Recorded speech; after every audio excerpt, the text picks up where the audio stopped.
I think um, the it's so hard to sum it all up in a matter of minutes. But what I will say for the listeners, and I think this is the most important thing to come out of this podcast, is you need to make sure you are at your center as a person. And you need to make sure that you are happy with who you are and what you're doing, regardless of what it is: music, school teacher, a chef, motivational speaker, doesn't matter. Um, what matters is that you're happy. And I think um, going back many years, music has always been in my blood. It's always been my passion, and I got wrapped up in the corporate world, doing sales, making six figures, which is great financially, but I was never happy internally. I had a beautiful condo on the lake in Toronto, and I had all these materialistic things that one would find would make them happy, but I would wake up most days feeling empty. Might be dramatic, but just feeling not complete, feeling like something's missing. And the irony of that is that I spent all this time in the city, um, in this fancy condo, and now I find most peace out in the woods. So it's funny how that worked out.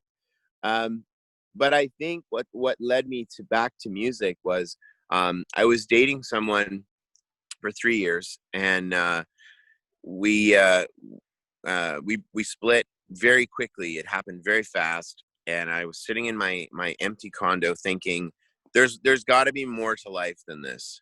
And um, you know, I never understood why I felt empty inside. I never understood why I felt like it was a front. I was walking around with a fake smile. And it's kind of funny actually, because the first thing that I really turned to after my breakup was your open mics that you used to do. And I used that as a distraction. The open mics were a distraction for me to just kind of get out of the house and start doing music again, which led me to meeting Joel Martin. Sorry. Oh my goodness. Joel Casmy. It's You too do many have Joels. some whiskey in that coffee cup. It's a It's good early, morning. brother. So to Joel Casmy, which was at Marco Polo in Mississauga. And I remember very clearly meeting him that night.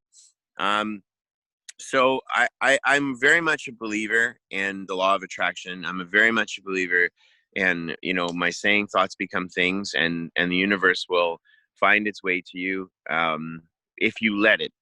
I think that's the key. Um, I started doing these open mics, and I started getting a good reception at these open mics, and all these karaoke competitions and stuff. And it just relit the fire for me to get back into music and chase my passion.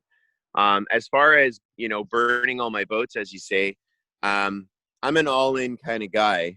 And, and I guess there's a double meaning to that, but I'm an all in kind of guy. And, I feel like with the HVAC stuff, I'm very grateful that I had the opportunity to do that job, and to have those, um, life-changing experiences. But um, I wasn't all in. That wasn't my passion. And I went out, and I got into this competition called The Shot in Kitchener-Waterloo, and I made it into the top 10 in Canada. And I met a guy there named Rick Barker, who was Taylor Swift's former manager. And he sat me down and had a chat one day, and he said, what do you do for a living? And I said, I sell furnaces and air conditioners. And he said, well, I think you should start selling your voice. He says, I think you have a great talent, and I think there's something here for you in music. And that was kind of the, one of the big deciding factors of going home and sitting down with mom and dad and saying, you're going to think I'm crazy, but this is what I want to do. I want to move back home so I don't have any overhead, so I can, focus everything on my music. And I want to take a shot at this. And I want 1 year to really take a swing at it. And if I have some success or it looks like it's going somewhere, we'll keep it going. If there's no interest and it's just not going anywhere, then you got to throw in the towel. You can't commit financial suicide, right? So yeah, I mean, it's hard to wrap everything up, because to be honest with you, and this surprises a lot of people when I say this in interviews, but I still haven't celebrated any of those victories. I still have not. Actually, I just had a billboard go up in Aurelia, and they called me out to pop a bottle of champagne to celebrate, and they brought the champagne.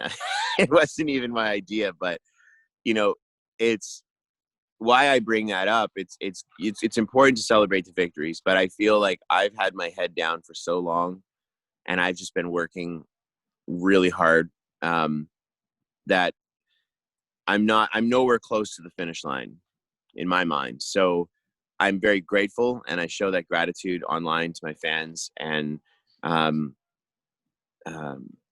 but to me, you can't celebrate just yet.